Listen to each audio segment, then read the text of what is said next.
Tinchlikmi? Nima bo'ldi? Nima bo'ldi?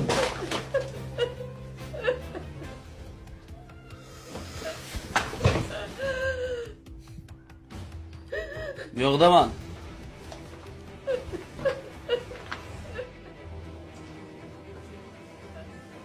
Aka, assalomu alaykum. O'tiring. Tinchlikmi?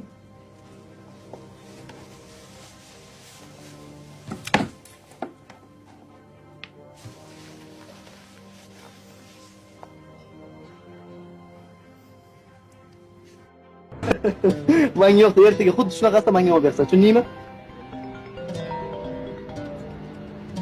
Alo. Allo, dadasi. O'rtoqlarim bilan men keyingi chiqaman. Salla xotiningni maqtaysanlar. Men xotinim ko'zim yomon ko'rinib ketadi, to'g'risini aytsam. Mani xotinimni yaxshilaganim yo'q. Mani xotinimda yomon yo'q. Nima sovib ketasan, bobo? Axir o'zing sevib uylanganding. Uyga borsam na ovqatim tayyor. Zalga boraman na kiyimim tayyor. Ming'ir qiladi. Gul bersam ham norozi, pul bersam ham norozi. Yo, eslasam g'azabim qo'zib ketadi. U yoqqa ayting, Instagramdan ko'rdim. Buni olib bering, ana blogerda ko'rdim. Na o'zi to'q, na ko'zi to'q. Past.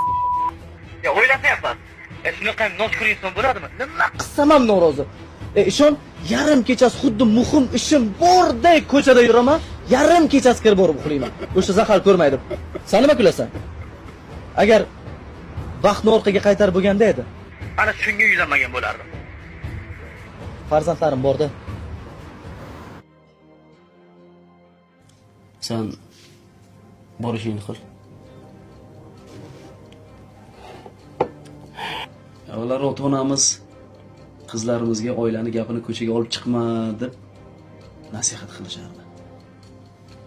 Bir qizlar davrasi bo'lsa-da. Ya bu kuyov shuncha ichingizda dardingiz bor ekan. O'zimiz bilan o'sha muammoni hal qilmoqsizda. Ko'chaga olib chiqmasdan, ha? Bu gaplarim bilan singlim aybsiz demoqchi emasman. Xarakteri og'irroq, injiq dedim. O'z yopishib olib, o'zim tarbiyalayman, chidayman degan siz emasmi? Aka, Nima aka?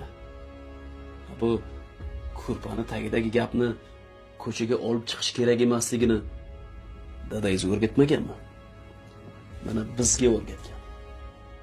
Men singlimni olib ketaman.